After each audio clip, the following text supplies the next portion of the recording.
এখানে আমার পূর্ববর্তী বক্তারা বলেছেন বিস্তৃতভাবে। কিছুদিন আগে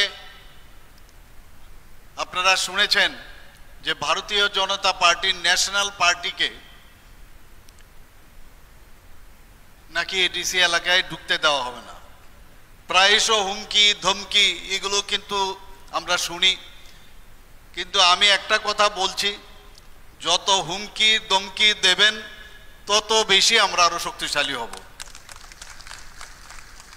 আমি যা শুনলাম এখানে নাকি কোনো অবস্থায় আজকের যে এই বাজারে নাকি কোনো অবস্থায় বড়কাটাল নতুন বাজারে কোনো অনুষ্ঠানই করতে দেবেন না, মুখ্যমন্ত্রীকে আসতে দেবে না, আমাদের ট্রাইবাল ওয়েলফেয়ার মিনিস্টারকে আসতে দেবে না, ভারতীয় জনতা পার্টির কাউকে আসতে দেবে না।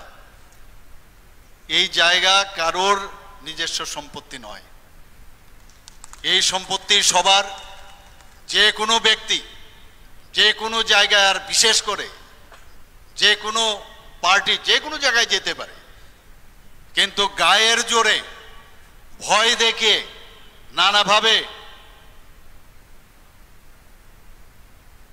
ভয়ভীতি প্রদর্শন করে সেটা কোনো অবস্থায় আমাদের ভারতীয় জনতা পার্টি সেটা বরদাস্ত করবে না। আমাদের আগরতলা में आके আগরতলার মালিক কে? এই আগরতলার মালিক আমি প্রত্যুত বিক্রম।